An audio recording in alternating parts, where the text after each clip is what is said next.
Good afternoon, and welcome to Hand-Wavy Chemistry, where we do not delight in the details, but rather bask in the big picture. Today, we're talking about bases.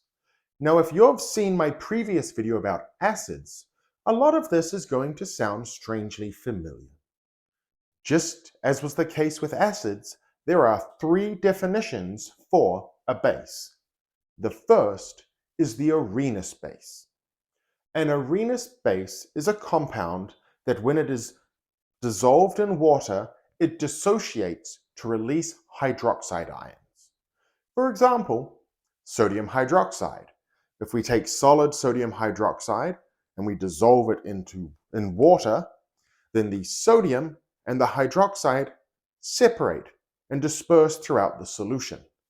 Sodium hydroxide is a strong base, which means it fully dissociates when dissolved in water.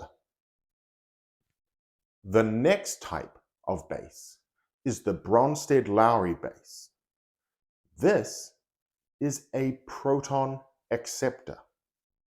We said before, the sodium hydroxide, it dissociated. We had the hydroxide floating around in water.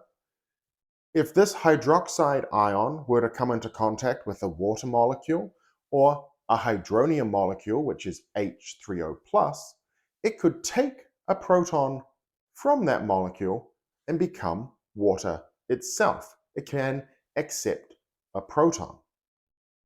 Another example of a Bronsted-Lowry base is ammonia, NH3.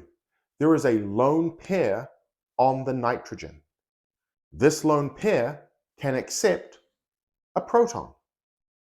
This means we can now have acid-base chemistry occurring outside of aqueous water-based environments. And in fact, there can be organic solvents that themselves can act as bases. For example, something like pyridine. Again, there is a nitrogen with a lone pair that can accept a proton. You've probably noticed that I keep talking about a lone pair accepting a proton. This leads us into our third and final definition for a base, which is a Lewis base. Lewis bases are electron donors. They donate a lone pair of electrons, usually to a proton when we're thinking about it in these terms. So rather than thinking about the lone pair accepting a proton, we can think about it as the lone pair being donated towards that proton.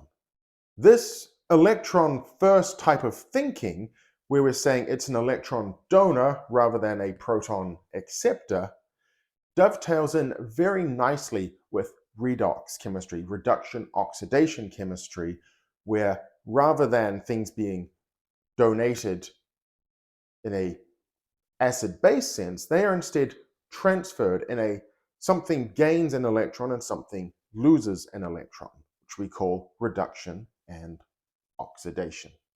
If you have seen the acid video that I made, you will have noticed the very strong parallels between the different types of definitions.